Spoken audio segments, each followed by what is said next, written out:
ఎప్పుడో బబులోనులో ఒక యువకుడు జీవించేవాడు. అతని పేరు దానియేలు. తన దేశం నుండి బందీగా తీసుకెళ్లబడ్డాడు. కాని దేవుని మీద విశ్వాసం ఎప్పుడూ కోల్పోలేదు. అతడు జ్ఞానవంతుడు, వినమ్రుడు, ధైర్యవంతుడు. రాజు అతన్ని చూసి ఎంతో ఇష్టపడ్డాడు. కాని కొందరు అసూయతో రాజుని మోసం చేసి ఒక ఆజ్ఞ ఇచ్చారు. ఎవరూ రాజు తప్ప మరెవరినీ ప్రార్థించకూడదు అని. దానియేలు దేవునికి 3 సార్లు రోజుకు ప్రార్థించేవాడు. ఆ ఆజ్ఞను అతను లెక్క చెయ్యలేదు.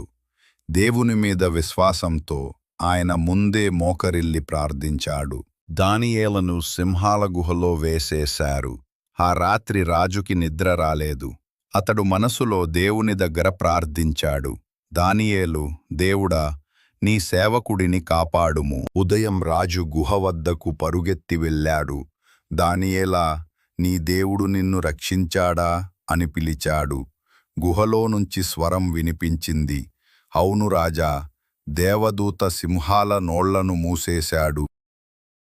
దానియేలు సురక్షితంగా బయటికి వచ్చాడు. రాజు ప్రకటించాడు, దానియేలు, దేవుడు సజీవ దేవుడు. ఆయన రాజ్యం నిత్యమైనది. నిజమైన విశ్వాసం మనను ఏ ప్రమాదం నుంచైనా రక్షిస్తుంది.